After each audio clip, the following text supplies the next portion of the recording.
Okay बेटा, rule number 46, ये simple से वर्ड्स हैं जिनको आपने याद रखना है कि होम का वर्ड कहाँ पे इस्तेमाल किया जाता है और एट होम का।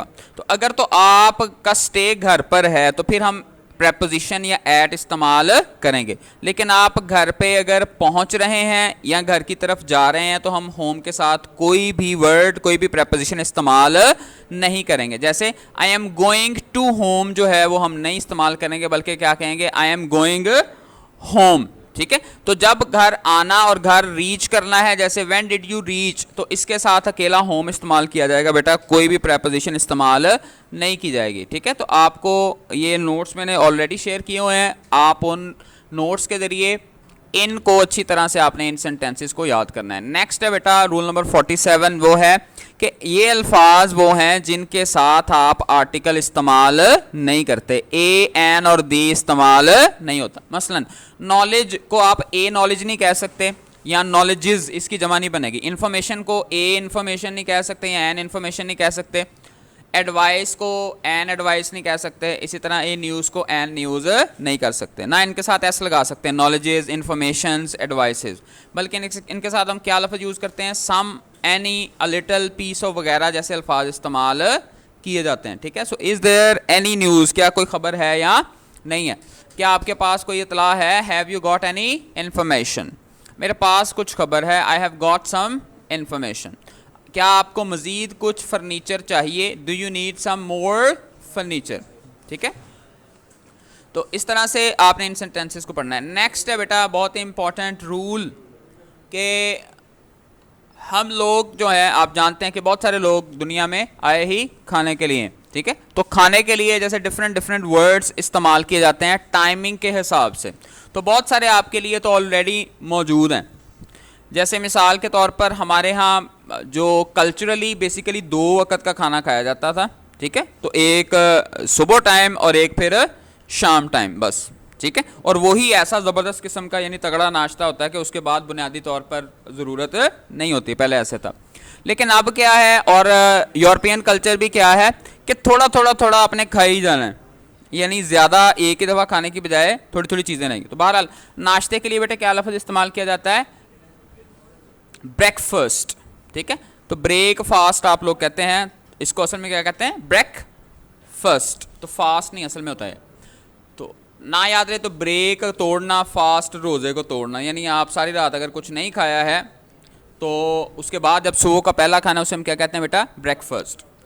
दोपहर के खाने को क्या कहते हैं आपको पता होगा, लंच कहते हैं। ठीक है, दोपहर के खाने को लंच कहते हैं। लंच और ब्रेकफास्ट के दरमियान जो आप चीज़ खाते हैं उसे क्या कहा जाता है, ब्रंच।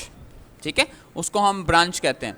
फिर इसी तरह से जो रात का खाना है उसे हम लोग क्या कहते हैं, डिनर कहते हैं।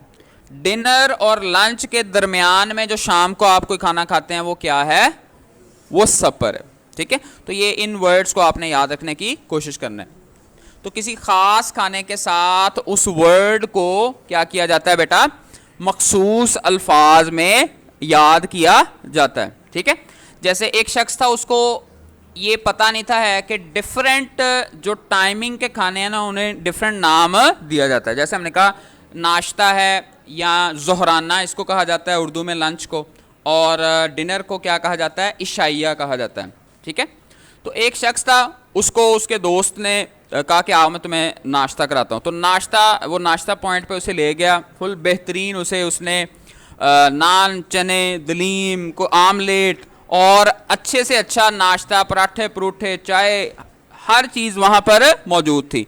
तो वो बड़ा खुश हुआ, उसने बेहतरीन अंदाज में जितना वो खा सकता था तो वो खाया। ठीक है, तो वो चूँकि दूसरे शहर से आया हुआ था, कुछ ही देर के बाद लंच का टाइम हो गया। ठीक है, तो वो अपने दोस्त से पूछता है कि भाई आओ मैं तुम्हें लंच करवाता हूँ।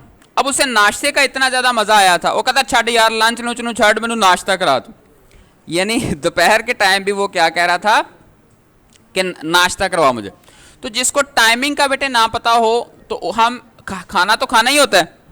ठीक है, तो उसको टाइमिंग के लिहाज से आपके पास ये अल्फाज जो हैं वो होने चाहिए। हम 7 बजे नाश्ता कर लेते हैं, we have breakfast at 7, have. अब हमारे ज़हन में क्या आना था, वी ईट ब्रेकफास्ट एट 7, तो ईट नहीं आएगा, क्या आएगा, हैव। इसी तरह जो खाना क्यों ना खा लें, व्हाट अबाउट हैविंग डिनर, अगर रात के खाने की बात हो रही है, ठीक है। इस तरह से मैं रात के खाने तक इंतज़ार नहीं कर सकता, I can not wait till dinner. क्या ये सुबह और दोपहर का खाने का दरमियान के खाने का वक्त है, ठीक है। ये 10-11 बजे अगर किसी को सुबह टाइम भूख लग जाए तो आप क्या कह सकते हैं, इज इट ब्रंच टाइम। तो इसी को अमूमन हम लोग टी टाइम भी कह देते हैं। तो अब सफ़र और ब्रंच की जगह पर अक्सर लोग चाय पी लेते हैं दरमियान में, दो खानों के दरमियान वो रहता है, ठीक है। पहले मुझे नाश्ता कर लेने दें, let me have breakfast first. वो अच्छा नाश्ता था, that was a good breakfast. Next बेटे रूल क्या है, लाइक। लाइक का वर्ड आप बहुत ज़्यादा इस्तेमाल करते हैं, ठीक है। एक तो इसका मतलब पसंद करना है, दूसरा जो है किसी चीज़ के साथ कोई भी बात मिलती जुलती हो उसके लिए भी हम क्या इस्तेमाल करते हैं, लाइक।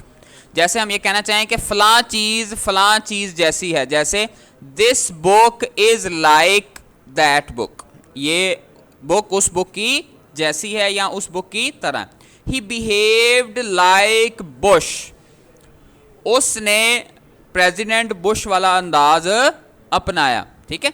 तो इसी तरह से हम किसी के साथ जब बेटे कंपैरिजन करते हैं तो हम क्या लफ्ज़ इस्तेमाल करते हैं, लाइक का लफ्ज़ इस्तेमाल किया जाता है। और जैसे फॉर एग्जांपल ये तस्वीर उस जैसी है, this picture is like that picture, क्या ये सूट उस जैसा नहीं है, Isn't this suit like that suit। तो इस तरह से ये सेंटेंसेस बेटे आपने पढ़ने की कोशिश करनी है। यहाँ पे एक लाइक का एक और आपने इंपॉर्टेंट यूज़ वो पढ़ लेना है, वो याद रहे कि लाइक का वर्ड नेटिव स्पीकर्स और हम लोग बार बार भी इस्तेमाल करते हैं, किस चीज़ के लिए, फ्लुएंसी बिल्ड करने के लिए। मसलन आप गौर कीजिएगा, बहुत सारे बंदे जो जब इंग्लिश बोल रहे होते हैं वो लाइक का लफ्ज़ बहुत ज़्यादा इस्तेमाल करते हैं। जैसे मैं ये आपसे को पूछना चाहे कि sir when you want to learn English, like how much time you need, like when you are attending a class, like you have a book as well, तो आप बीच में एम ए लाइक का वर्ड जो है वो इस्तेमाल किया जाता है। वहाँ पे लाइक से मुराद जो है वो कोई नालायक या लायक का फ़र्क नहीं है, बल्कि असल में वो लफ्ज़ सिर्फ इसलिए इस्तेमाल हो रहा है कि आप उस लफ्ज़ को इस्तेमाल करते हुए सोच सकें, यानी वो लफ्ज़ जो है दरअसल मीनिंग के तौर पर इस्तेमाल नहीं हो रहा, ठीक है।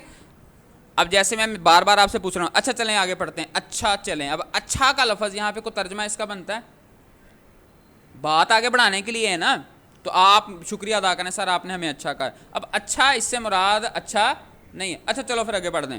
अब मैं कहूँ अच्छा, आपने सुना, आप खुश हो गए, मैंने कहा चलो पढ़ दें, तुसी उठ के टोर पो, यानी अब ना मेरा मुराद अच्छा है इससे, ना मेरा मुराद क्या है, चलना है। तो ये दोनों लैंग्वेज हमारी अपनी है, तो हमें इससे मुराद क्या होता है, बाकायदा पता होता है कि इससे ये मुराद है। तो इंग्लिश में भी लाइक का वर्ड बहुत ज़्यादा इस्तेमाल किया जाता है, किसके लिए, जब आप फ्लुएंसी को बिल्ड करना चाहते हैं। जैसे यू नो का लफ्ज़ बहुत सारे लोग इस्तेमाल करते हैं जब आपके पास फ्लुएंसी की कमी होती है।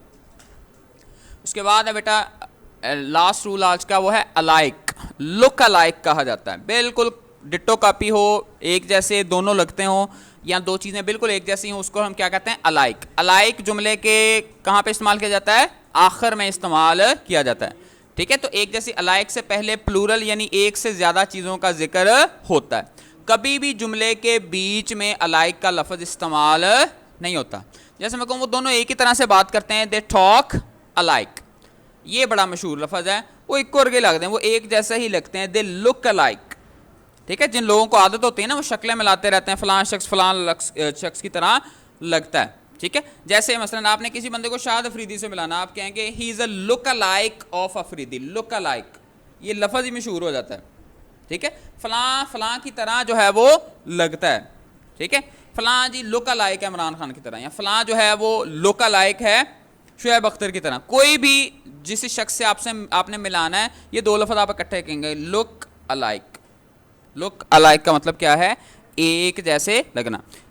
जैसे असल में हमारी मंजिलें मुख्तलिफ हैं, actually our targets are not alike, हमारे जो टारगेट्स हैं बेटे वो एक जैसे नहीं है। So these are the next rules, इनको आपने बेटे ये पढ़ना है।